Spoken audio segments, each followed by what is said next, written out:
स्वागत है वापस हमारे महासंग्राम सीरीज 0 to 150 में। और आज हम सॉल्व करने वाले हैं एक नया बाइनरी ट्री का क्वेश्चन जिसका नाम है इन्वर्ट बाइनरी ट्री। जैसे हमने अभी तक दो बाइनरी ट्री कवर कर लिए हैं, उसी तरीके का है। कॉन्सेप्ट सबके सेम होंगे, रिकर्जन बेस्ड कंडीशन, क्योंकि रिकर्जन से इसको सॉल्व करना है। बाइनरी ट्रीज जो है 90% क्वेश्चन हमेशा रिकर्जन से ही सॉल्व होते हैं, ठीक है, क्योंकि हमें उनके डेप्थ में जाना होता है और सबके लिए हर एक नोड के लिए सेट ऑफ रूल्स इक्वल होता है, इसलिए हमको रिकर्जन इस्तेमाल करना पड़ता है। तो चलिए देखते हैं फटाफट से ही क्वेश्चन क्या है। क्वेश्चन में क्या है कि हमारे पास ये एक बाइनरी ट्री दी होगी इस फॉर्म में, ठीक है, जिसका ये विजुअल रिप्रेजेंटेशन दिया हुआ है। तो ये इस टाइप में आपको दिया होगा और आपको क्या करना है, इसको इन्वर्ट करना है, यानी कि इसका मिरर इमेज आपको दिखाना है।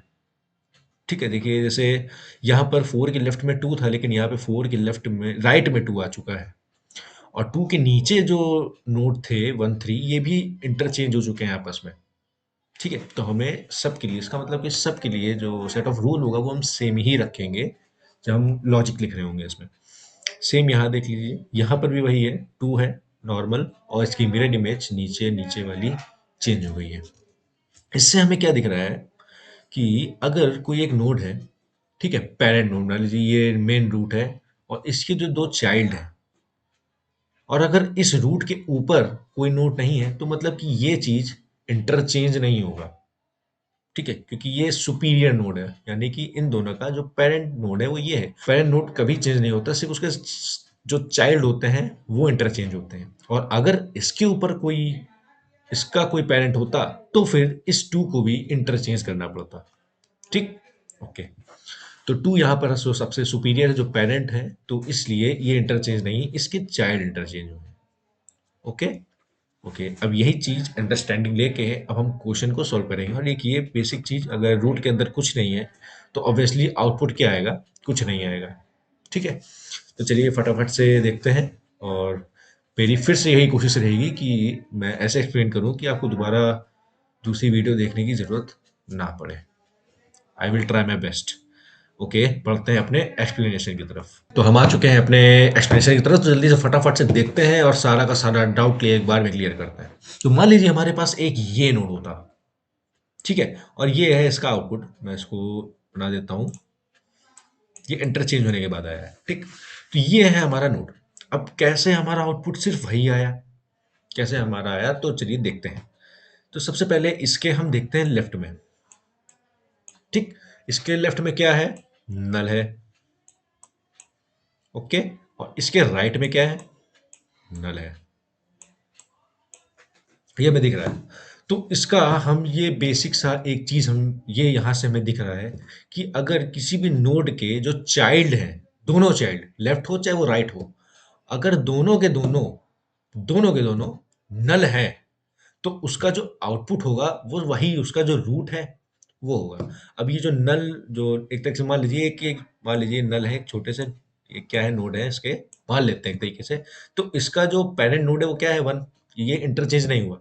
और अगर इसको और इसको अगर हम इंटरचेंज भी करेंगे, तो ये नल को चाहे यहाँ लिखिए और चाहे आप इस नल को यहाँ लिखिए, बात एक ही है ना। तो वही, अगर ये हो जाता है कि किसी के दोनों की लेफ्ट और राइट दोनों के दोनों नल हैं, तो उसका जो इंटरचेंज होगा वो सेम रहेगा, यानी कि जो रूट नोड है वही रिटर्न कर देंगे, आ जाएगा आंसर 1। ठीक, ओके। मान लेते, मतलब ये समझिए, ये मान लीजिए ये नल 2 था और ये नल 1 था और ये नल 2 था। जब इंटरचेंज हुआ तो यहाँ पर नल 2 आ गया, ठीक है, और यहाँ पे नल 1 आ गया। एक तरीके से ही हुआ, लेकिन कुछ हमें इसमें दिख नहीं रहा है। ऐसा हम कुछ करेंगे नहीं, करने की जरूरत नहीं है, हम सीधे ये सिंपली यही बता देंगे। अगर उसके लेफ्ट राइट नोड वो है, क्या बोलते हैं, नल है, तो वो सिंपली रिटर्न आंसर कर देंगे 1, यानी कि अपने रूट को रिटर्न कर देंगे। ठीक है, अब हम बढ़ते हैं आगे की तरफ। इस क्वेश्चन पे आते हैं। अब देखिए यहाँ पे अगर 2 लिखा है, ये 1 लिखा है, ये 3, मतलब और फिर जब इसका इंटरचेंज किया तो इस चीज में चेंज हो गया, इसमें। ठीक है, तो चलिए सबसे पहले हम इस पे फोकस करते हैं, इस पर। ये 2 है पेरेंट नोड में, नहीं पता पेरेंट है कि नहीं। हमने 2 देखा और 2 के लेफ्ट में देखा, राइट में देखा, तो लेफ्ट में कुछ था, तो हम फिर से लेफ्ट में अंदर चले गए, लेफ्ट के अंदर चले गए। लेफ्ट के अंदर क्या है, 1। अब इस 1 के देखते हैं लेफ्ट और राइट में, तो क्या इसके लेफ्ट और राइट में कुछ है? तो देखते हैं कि यहाँ क्या है, नॉर्मली हमें क्या दिख रहा है कि यहाँ पे 5 यानी कि नल है। और अगर यहाँ पे लेफ्ट और राइट में दोनों जगह नल है, तो इसका मतलब कि इसका जो जो इसका रिटर्न करेंगे लोग वैल्यू, वो सेम करेंगे, यानी कि 1 रिटर्न करें। तो मतलब कि ये जो हमारा 1 है, ये 1 ही रहा। ठीक, इससे मतलब दिख जाएगा कि यहाँ पे 1 ही रहेगा। फिर हम 2 के पास आए, और 2 के आए यहाँ थर्ड पे। 2 के थर्ड में यहाँ पे भी, इसके भी लेफ्ट में देखा, ये भी वही है, तो ये भी सेम नंबर रिटर्न करेगा, यानी कि 3। क्योंकि इसके लेफ्ट और राइट पॉइंटर क्या है, नल है, इसलिए जो इसका आउटपुट आएगा वो सेल्फ इट सेल्फ रूट ही आ जाएगा। ठीक, 3। अब हम पहुंचते हैं, जब 2 के लेफ्ट में देख लिया, उसके राइट में देख लिया। ठीक है, अब हम पहुंचते हैं 2 के पास। अब 2 है मेन आदमी। ठीक है, तो जब हम इसके अंदर थे, यहाँ यहाँ देख लिया, ये 5 था, तो इसलिए हमारा आउटपुट जो है 1 आ गया था। और इसके भी नीचे यहाँ 5 था, तो इसका भी कोई इंटरचेंज किया तो भी हमारा आउटपुट क्या आया, 3 आया। मतलब जो ट्री ये बनी थी, ये वही ट्री रही। ठीक, ओके। अब हम, अब ये जो 3 था, ये अपनी एक सब ट्री थी, जिसमें सिर्फ ये और ये इंटरचेंज हुए थे, और ये सेम रहा था। सेम ये भी हमारा एक सब ट्री था, जिसमें हमारा ये और ये इंटरचेंज हुए थे। ठीक, जिसमें 1 हमारा सेम रहा सब ट्री में, जिसमें उस सब ट्री में ये 3 जो था, एक एज अ पेरेंट नोड का इस्तेमाल हो रहा था, और ये भी एज अ पेरेंट नोड इस्तेमाल हो रहा था। लेकिन जैसे ही हम ऊपर जाते हैं, यानी कि जिसने 2 नहीं 1 और 3 को बुलाया था, अभी तक 1 और 3 अपने आप को समझ रहे थे कि हम ही हैं एक पेरेंट ट्री, लेकिन नहीं, 3 और 1 का एक मेन पेरेंट है 2। ठीक, तो जैसे हमने 1 के लेफ्ट में 5 और इसके राइट में 5 देखा था, थर्ड में 3 के भी लेफ्ट में 5 और राइट में 5 देखा था, इसी तरह 2 के लेफ्ट और राइट में देखेंगे क्या है। तो 2 के लेफ्ट में क्या है, 1। ठीक, तो 2 के लेफ्ट में क्या है, हमारा 1 है, और 2 के राइट में हमारा क्या है, 3। ठीक, अब हमें क्या करना है, इन दोनों की पोजीशन चेंज करनी है। यहाँ पर पोजीशन चेंज करनी क्या है, पोजीशन चेंज होगी, क्योंकि इन दोनों का 5 चेंज किया था तो कोई फर्क नहीं पड़ा था, 3 स्टेबल रहा। और इन दोनों का भी 5 चेंज किया तो भी 1 स्टेबल रहा, और 5 5 का मतलब 5 होता है। ठीक, उसका कोई मतलब नहीं था। लेकिन यहाँ पर जब इसके लेफ्ट में 1 है और इसके राइट में 3 है, तो जब इन दोनों के बीच में स्वैपिंग होगी, तो वैल्यूज का इंटरचेंज होगा। ठीक है, यहाँ पर हम 5 5 का स्वैप कर रहे थे, कोई फर्क नहीं पड़ रहा था, वो नॉर्मल 5 ही था। ठीक है, 3 के नीचे वैसे भी कुछ नहीं दिख रहा है हमें, और 1 के नीचे भी कुछ नहीं दिख रहा है। लेकिन यहाँ 2 के लेफ्ट में 1 है और 2 के राइट में 3 है, तो इन दोनों का जब स्वैप होगा तो हमें विजिबल होगा, हमें दिखेगा। तो जब 2 के लेफ्ट में देखा तो क्या था, 1, और 2 के राइट में क्या था, 3। तो क्या करेंगे, इन दोनों के इंटरचेंज कर देंगे, यानी कि स्वैप करेंगे। किसको स्वैप करेंगे, 2 के, ऐसे लिख दे रहा हूं मैं, ये 2 का जो राइट है, ठीक है, और जो 2 का लेफ्ट है, चाहे मैं लेफ्ट पे लिखूँ चाहे राइट पे लिखूँ, उसको बात कोई दिक्कत नहीं है। ठीक है, ये हमें स्वैप करना होगा। जैसे ही हम ये स्वैप करेंगे तो 2 के लेफ्ट साइड में 3 लिंक हो जाएगा, और 2 के राइट साइड में 1 लिंक हो जाएगा, यानी कि कुछ इस तरह से। ठीक है, मैं फिर बताता हूँ। अब आप कहेंगे यहाँ पे चेंज नहीं क्यों नहीं हुआ, क्योंकि इसलिए नहीं हुआ क्योंकि इस सब ट्री में नीचे 5 था, और 5 का इंटरचेंज का मतलब ही यही है कि 5 इंटरचेंज का मतलब कोई मतलब नहीं है, हमारा 3 तो सेम है ना। नीचे तो था ही नहीं, नीचे कुछ था ही नहीं, तो नीचे चेंज होगा भी नहीं। तो नीचे कुछ रन नहीं हुआ, हमारा ऑब्वियसली नॉर्मल 3 रहा। और यहाँ पे भी सब ट्री हमारा क्या था, नॉर्मल 1 था, और यहाँ पे भी 3 रहा। लेकिन जब इन दोनों का पेरेंट ने इस 1 और 3 को देखा, दोनों को, ठीक है, तो क्या करना पड़ा, इन दोनों को आपस में स्वैप होना ही पड़ा, और हमें विजिबल हुआ। ठीक, ओके, इतना आपको समझ में आ गया, इसलिए इस तरह बन गया। अब पहुंचते हैं यहाँ पर। ओके, तो सबसे पहली तो यही चीज कि कभी भी आप रूट नोट में हैं, तो सबसे पहले आप या तो लेफ्ट के सबसे लेफ्ट में चले जाइए, या राइट से लेके राइट में चले जाइए। लेकिन मैं जो है लेफ्ट प्रेफर करता हूँ, तो सबसे पहले हम लेफ्ट जाएंगे। ठीक है, अब हम पहुंचते हैं यहाँ पर। ठीक है, ये है 4 पे थे, लेफ्ट आ गए, लेफ्ट, अभी हम कुछ नहीं देख रहे हैं, हम बस देख रहे हैं इसके लेफ्ट में कुछ है, हाँ है, आ गए हैं, फिर इसके लेफ्ट में कुछ है कि हाँ आ गए। क्योंकि ये क्या हो रहा है, रिकर्जन हो रहा है, जब तक लेफ्ट में हमें सब मिलता रहेगा तब तक हम रिकर्जन के थ्रू नीचे जाते रहेंगे डेप्थ में। अब यहाँ से वापस हम तब जाएंगे जब बेस कंडीशन हिट होगी। इस पॉइंट पर जब बेस कंडीशन हिट होगी, तब हम वापस बैक ट्रैक होंगे। तो सबसे पहले हम जाते हैं लेफ्ट लेफ्ट लेफ्ट आ जाते हैं 1 पे। सेम वही हमने 5 वाला फंडा इसका भी देखते हैं, इसका भी 5 देखते हैं कि इसके दोनों तरफ 5 है, जिसका स्वैप करने से इन दोनों की वैल्यूज को कोई फर्क नहीं पड़ेगा और ये जो 1 था वो तो स्टेबल रहा ही रहा। ठीक है, तो उससे मतलब नहीं, ये 1 रहा। फिर हम पहुंचे हैं 2 पे। जैसे ही हम वापस बैक ट्रैक होके आते हैं 2 पे, क्योंकि इसके लेफ्ट और राइट में देख लिया ना, और इसने आउटपुट क्या दे दिया कि तुम 1 ही रहोगे, क्योंकि तुम्हारे नीचे दोनों तरफ 5 है, मतलब नल है, तो आप ऐसे ही रहेंगे। ओके, तो ये 1 ही रहा। इसका डिसाइड हो गया कि यहाँ पे 1 रहेगा। फिर यहाँ पे आते हैं वापस से 2 पे।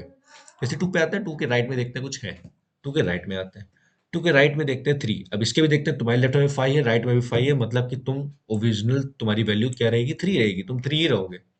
ठीक है, मतलब तुम स्वैप होने के बाद भी तुम 3 ही रहोगे, तुम्हारा कोई वैल्यू चेंज नहीं होगी। ठीक, ओके। फिर अब पहुंचते हैं 2 पे। जब हम लेफ्ट में भी देख लिया कि इसकी जो फिक्स्ड वैल्यू थी वो 1 ही रही, और 2 में आ गया, इसका भी जो भी इंटरचेंज हुआ या फिक्स हुआ, इसका भी वैल्यू 3 रही। अब हम क्या करेंगे, 2 के वही चीज देखते हैं कि 2 के लेफ्ट में क्या है, 1 है, और 2 के राइट में क्या है, 3 है।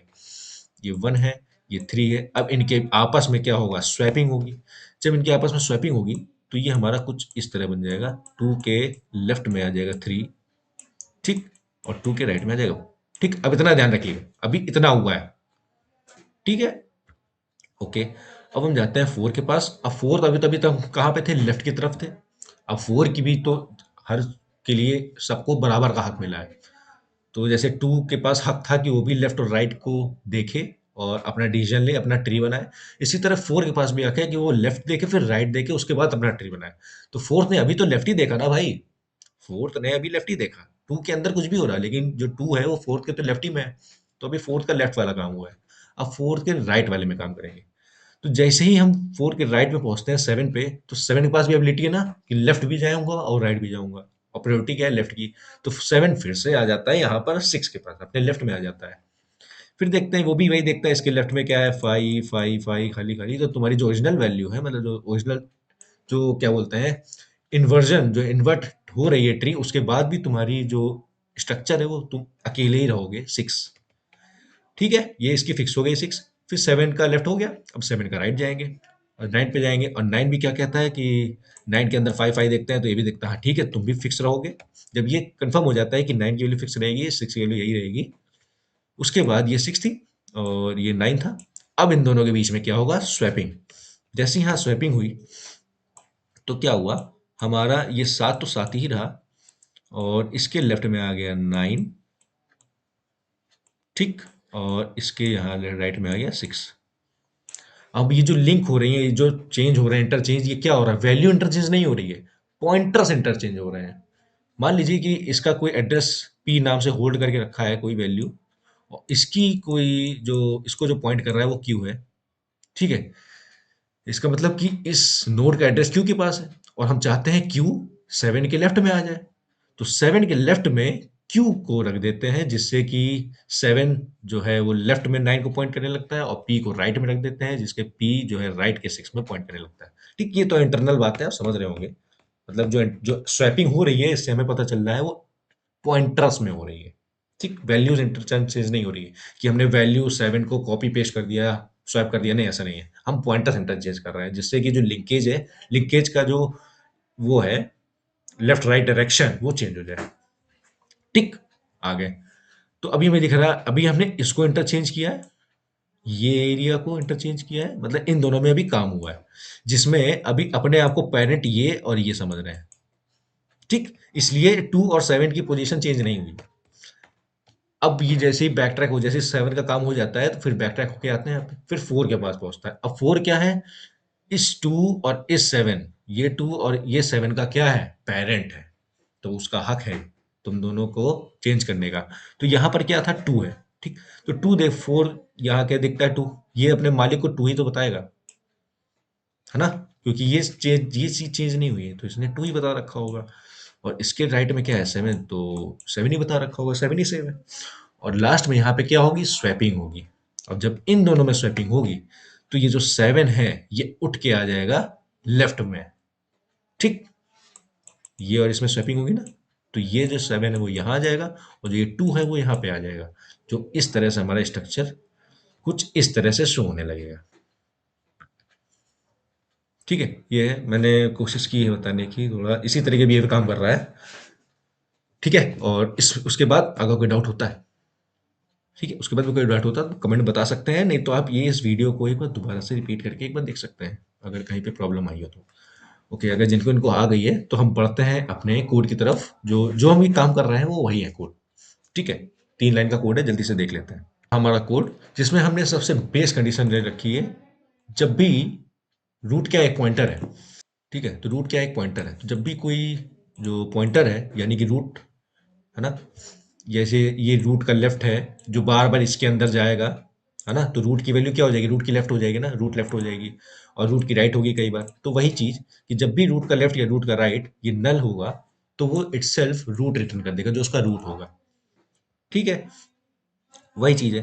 तो जैसे इसके अंदर आएंगे तो ये तो कंडीशन लिखी है, तो कंडीशन ये कंडीशन सबसे पहले रन तब करेगी जब हमारा रूट खाली होगा। जब रूट स्टार्टिंग में ही खाली होगा तो वही रूट आ जाएगा रिटर्न। जैसे कि हमारा जो थर्ड एग्जांपल था जिसमें हमारा जो वो बाइनरी ट्री थी नहीं, एम्प्टी थी, तो उसका आउटपुट क्या आ जाएगा, एम्प्टी। ठीक है, ऑब्वियसली ऑब्वियस सी बात है। ठीक है, उसके बाद अगर एम्प्टी नहीं होगी तो इसमें आएंगे और बैक ट्रैक करेंगे ये, और ये वाली लाइन बार बार एग्जीक्यूट होगी, बार बार बार बार बार बार, जब तक कि हम पूरे एंड पे नहीं आ जाएंगे, लेफ्ट पे। जब हम एंड के लेफ्ट में आ जाते हैं, ठीक है, जब वो 5 वाला वैल्यू हो जाती है, लास्ट वाले रूट नोड की 5 वैल्यू हो जाती है, फिर वो लास्ट वाले नोड की राइट वाली देखते हैं, तो वो राइट की वैल्यू क्या हो जाती है, 5 हो जाती है।